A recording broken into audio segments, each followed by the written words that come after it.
Hello, everyone. Caralyn Mirand Koch here, your host for Elomi's Voices series. The conversation continues.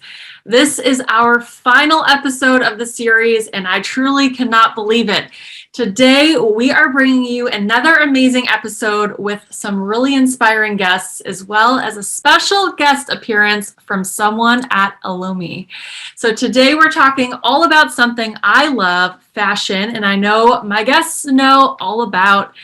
So welcome to the episode, CEO and founder of Henning, plus size model and fashion editor Lauren Chan, and plus size model, content creator, and CEO for Fashion Killer and contributing curve editor at UK Cosmopolitan, Nicole Coffin Campbell.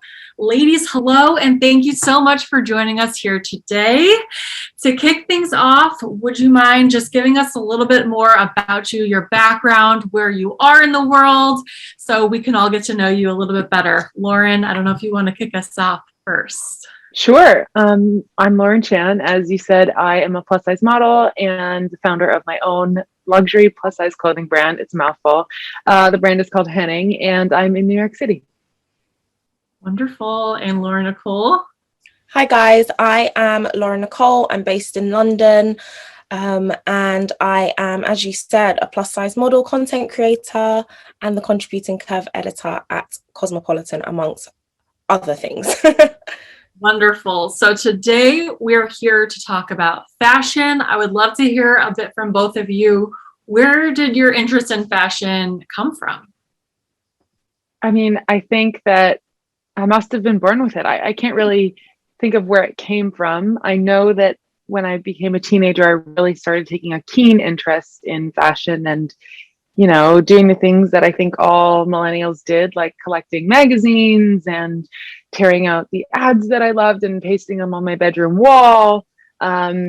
And from there, I started writing and did that throughout the rest of my education at college, was an editor at the school paper. And then after that, was a fashion editor in New York City, became a plus size model, melded those two things together to form my passion and my niche, which is size inclusive fashion. And after I had spent a few years in the fashion media, left to start my own brand of plus size clothing. So that's kind of the synopsis, but I would say when I was an early teenager. Yeah, I think mine's quite similar. A lot of my family members, particularly my mom, my grandma, they really loved fashion. So growing up, I spent a lot of time, going to shopping malls and browsing through stores with them. And I remember at a really young age being super interested in like cutting up old pieces of clothing. Not that I was really doing anything with them, but just like that whole kind of play of playing with clothes and like figuring out how I'd want this item to look.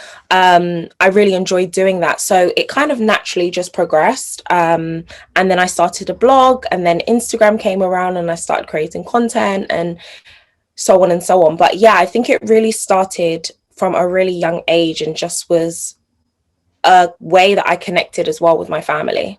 That's amazing. So a little bit about me. I've been a part of the plus size modeling industry for over 11 years now, and I've personally seen it come and go in these waves, and I feel like we've come so far and there's been so much change. We obviously have a long way to go in many other respects, but it's been quite a journey to see in my own fashion journey, seeing how much things have come and how more accessible it is now, especially with social media and younger generations being able to see and access fashion more easily than I think ever before. I'd love to hear from both of you if you have any most important fashion advice or fashion rules or guidelines that you personally live by, or even mottos or mantras that you stand by when it comes to fashion. Oh, good question. I think with mine, it's more a case of finding things that I feel comfortable in and feel confident in. Yes, of course, there are trends, and like we all love to kind of keep up to date with the latest trends. But more important for me, I want to be able to feel confident like when I walk out the door. So whether that is, you know, kind of moving away from this whole vanity sizing of only wearing certain sizes, or and it's actually instead just buying things that, you know, if I want to wear a blazer oversized, then that's what I'm going to do. Like, that's kind of my preference. I don't tend to wear blazers that are my size.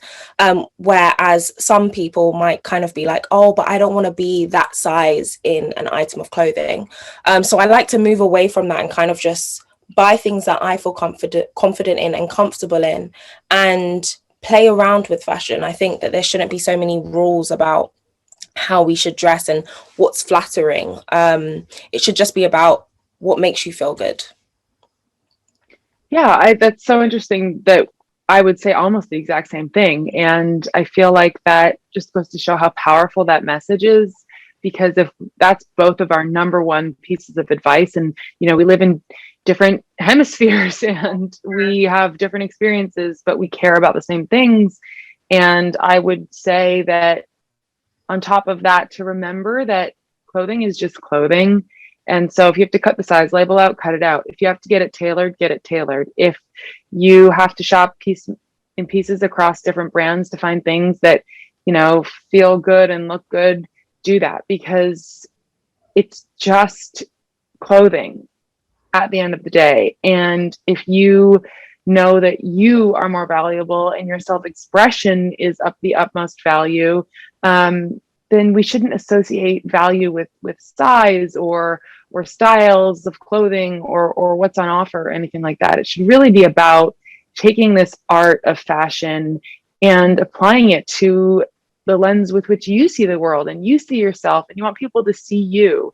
And, you know, if we see that like any other art material, and it's malleable and destructible and reconstructible, then hopefully we can take a lot of the value in association with specifically size out of what is on offer on most of the market. I don't know if either of you have any style advice for curvier women on Lauren, what you said, or just in general of, you know, let's just say somebody wants to start their closet over again, or just looking for some tips and ways to feel a little bit more confident in getting dressed. I want to hear Laura Nicole's advice on this. I feel like I could use some of her style points. I think what's really interesting that you said is that I actually did this at the beginning of summer. So I tore everything out of my wardrobe, sold it all or gave it away. And I had a real struggle trying to find pieces to replace the things that I already had. At the moment, for me, I would say that I am more interested in finding items of clothing where the quality is really good. So I'm kind of leaning more away from sort of, you know, fast fashion brands, or brands who it's kind of just a case of this item will only be worn for one summer, for example. I want to find pieces that can be worn all the time, and styled different ways. So for me, it's more a case of looking at fabrics and figuring out, okay, so how can I make this work? Whether it's a black dress, for example, I've got a black satin dress that I can think of, and it's thin enough that if it's really warm, I can wear it by itself, but it's also kind of heavy enough in the sense that it can be layered with other things. So, you know, it's that transitional piece. So I would say looking for transitional pieces. I think at the moment, the easiest bet is to really just look at plus size influencers and content creators. I don't think there's any other way really to kind of, unless you want to spend hours of just going from one store to the other. That's probably the easiest way, kind of finding those people who, you know, you can get inspiration from, even if it's just the fact that you like the way that they include color into their style, or you like the way that they or maybe even the case that maybe you have similar body types, kind of finding those people where it's like, okay, well, this person, I love their style. And actually, I really like the way that they style blazers, or I really like the way that they style dresses. So I'm going to take that inspiration from them. Um, but yeah, it's a challenge, especially if you're restarting your entire wardrobe. It's kind of like, where the hell do I start? Where the hell do I look? Yeah, that's a huge task. Like from scratch, I don't know why anyone hates themselves that much. But I would say pretty much the same thing. I mean, I think everybody probably did some version of this during the pandemic because we were all home, staring at our overstuffed closets, not wearing any of it, feeling like a new person, feeling like they want some fulfillment and some dopamine from some new things. So I personally did the same, cleared out, donated a bunch of stuff or sold it. And I have been restocking with things that are high quality only, that have natural fibers and materials that will wash or dry clean well, that are classic silhouettes, that are foundational pieces or staples, so that they will be good building blocks going forward and stand the test of time.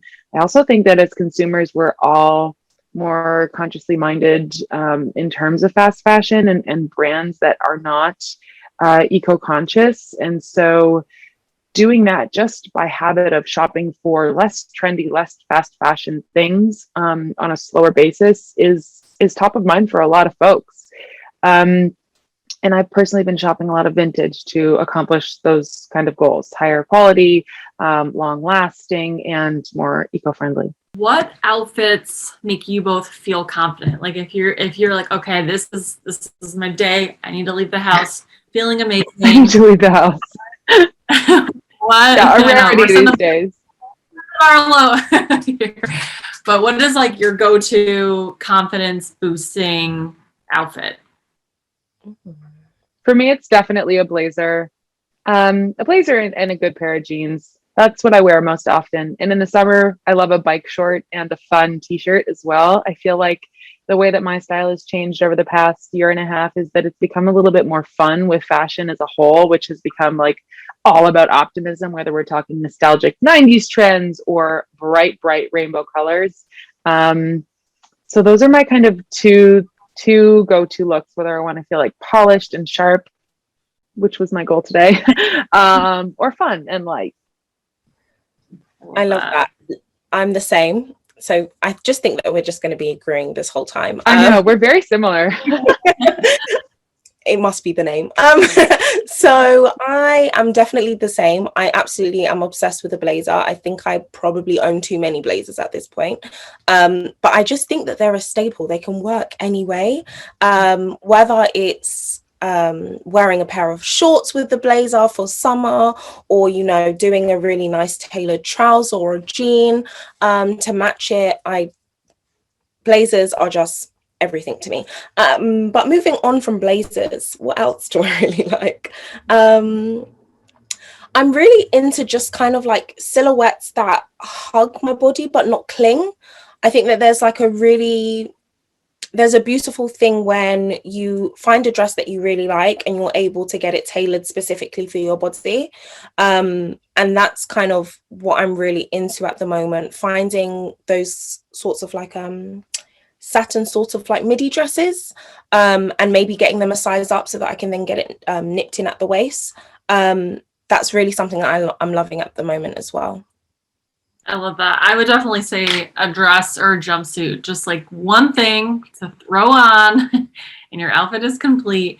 But there is something about a blazer that just gives you that edge of confidence and you're like, all right, nobody's messing with me today.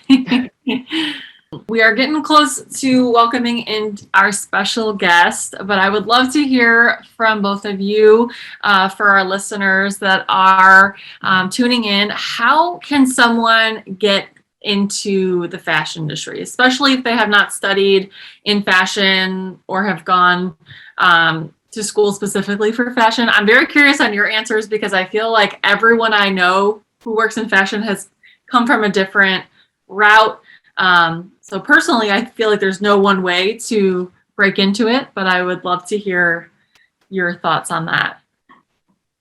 I mean, I'm just going to go quickly because I have to also listen to Lauren's advice here, but I would just say social media and content, and you have so much control over that. I didn't go to fashion school and just kind of threw myself in, but of course I am not an incredible creator like Lauren. So I want to hear exactly how. Tell me.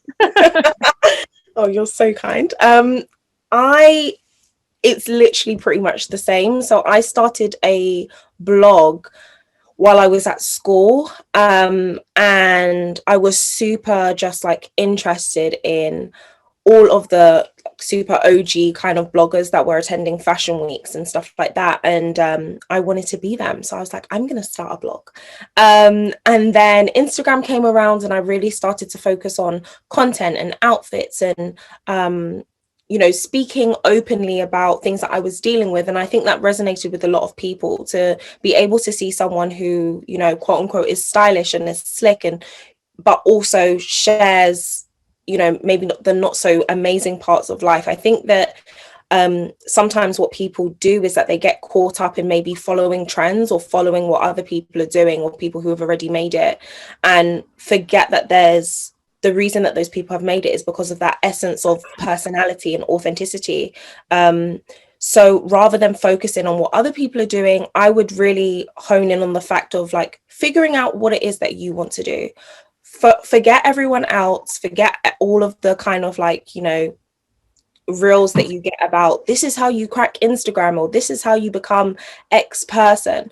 Instead, just focus on what you want to do. Use Instagram and maybe, whatever else, TikTok, create content that feels unique and authentic to you. Of course, there are going to be, crossovers, because that's just the way that life is. I don't know if there's such thing as originality anymore, but have that kind of, foresight to be like, okay, I know what the bigger picture is, and this is the small steps that I'm going to do to take it. So for me, that was creating content regularly, showing women different ways that they can wear outfits, being open about how I, deal with body image and how that has an impact on my fashion, or how I try and get over that with fashion. And yeah, just have fun. I think that maybe sometimes we focus too much on how to get there rather than enjoying the process of actually building and getting to that moment. So enjoy the ride. I love that. That's beautiful. Thank you so much for sharing. Now we're going to switch gears and move on to something that is very important to me and a huge pillar of my platform, and that's talking about properly fitting bras. So who better to speak to than Elomi's own incredible fit director, Freddy. Freddy, welcome in. Hi. Hi, Freddy. Very excited to be here. I love this conversation. Hi. And yeah, it resonates. It really does. Well, I'm so happy to have you here and to share a little bit more about you for those who are listening and don't know you. You have over 20 years of experience in bra fitting and transforming how women see their bra. I've had the honor and privilege of witnessing what I like to call that bra-ha moment, where everything just becomes new again.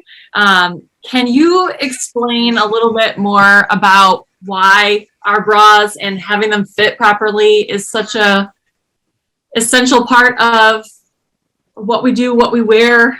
Bra should feel good. It shouldn't be, oh my God, I have to put my over the shoulder boulder holder on. It's not that at all. It should just feel good. And everything that you guys were talking about, having to do with confidence, and going out into the world and feeling that you can actually make a difference. I can tell you that wearing the right bra that actually fits you gives you that same kind of feeling of empowerment, really. And it's not about having to think about the bra. The whole point of wearing a bra that actually fits you is to not have to think about it, so that the goal is to free you. And you shouldn't be, if you're fussing with it, if you're thinking about nothing but, oh my God, get me out of this thing, there's something horribly wrong. And believe me, it's not you, it's the bra. And that is easily fixable. I have to know if either of you have a favorite Elomi bra. If you don't know the exact name, we can figure it out if you describe it. But I like to ask everyone towards the end of our episode. I like the one with I would flash, but I don't know if I should flash. I'd like to flash too. Flash away. Yeah, go ahead. I'll flash. The straps. Yes. Sachi. Sachi? That's my favorite. Sachi. Oh. Yes, I'm not surprised. White, pink. I would wear that like if I've got this pink cropped jacket, and whenever I wear that, I just wear the pink one underneath, and it's like such a fashion moment. I like that. Yeah. I love that. Yes, I'm so happy that you said that, actually. Well, I bet no one has said this. Freddie kind of gave me shit last time in the nicest Freddie way possible. My favorite Elomi thing is the Essentials swimsuit. And during the summer, when I'm like out and about or upstate for the weekend or on vacation, I will wear that thing. I have 3 in black as a suit and a bra for like too long. Because I just love it. It just fits me so perfectly.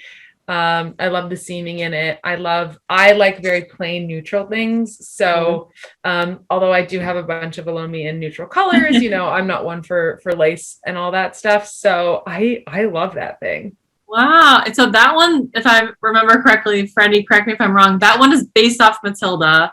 Yes. Frame. Yeah, it's the same frame. And I don't think I gave you shit. I don't think you gave me shit, but I think you were like, let me send you some real bras, please. Yeah, because that's a swimsuit. But, a lot of people do wear them as bras. You're absolutely it's right. So good. Yeah. Yes. On the Matildas that I have, the band is a little obviously better through the back. It's not just that kind of like up and down clasp. It's, proper and more foundational, holds the back of the bra down and stays a little bit. I love the swimsuit. Oh, I love that again. No one has said that. That's great. Yeah, thanks for keeping things interesting. Well, thank you, Lauren, Nicole, and Freddie for joining me today for this final episode of Elomi's Voices. I seriously cannot believe it's the last one, but I think that the Elomi community is going to love this episode. Elomi fans, please tell us your thoughts below and what wearing a good properly fitting bra means to you. I have loved being your host of this series. So thank you all. Until next time.